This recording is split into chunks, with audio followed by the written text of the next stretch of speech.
বিয়ে এবং পারিবারিক চাপের মধ্যে আটকে থাকা বান্টি নামের এক যুবকের জীবনের গল্পে সাজানো হয়েছে ঈদের বিশেষ নাটক, যার নাম বান্টির বিয়ে। যে গল্পের নায়ক অভিনেতা ফারহান আহমেদ জোভান, আর নায়িকাদের তালিকায় আছেন কেয়া পায়েল, মারিয়া শান্ত ও পারসা।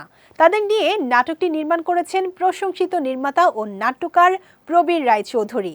নাটকটি প্রসঙ্গে নির্মাতা বলেন, প্রেম বিয়ে নিয়ে এক যুবকের মজার ও রোমাঞ্চকর গল্প, যা দেখে দর্শকরা নিজেদের জীবনটাকেও খুঁজে পেতে পারেন। নাটকের ট্রেলারে দেখা গেছে মিলি নামের এক সাহসী মেয়ে বিয়ের আসর থেকে পালিয়ে বান্টির গাড়িতে উঠে বসে।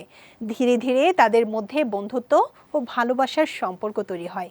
কিন্তু মিলির পারিবারিক বাধা ও বান্টির সঙ্গে লিলি নামের আরেকটি মেয়ের বিয়ের আয়োজন গল্পকে আরও জটিল করে তোলে। নাটকটি সম্পর্কে প্রবীর রায়চৌধুরী বলেন, এটি একটি রোম্যান্টিক কমেডি গল্প যা প্রেম ও বন্ধুত্ব নিয়ে রচিত নির্মিত।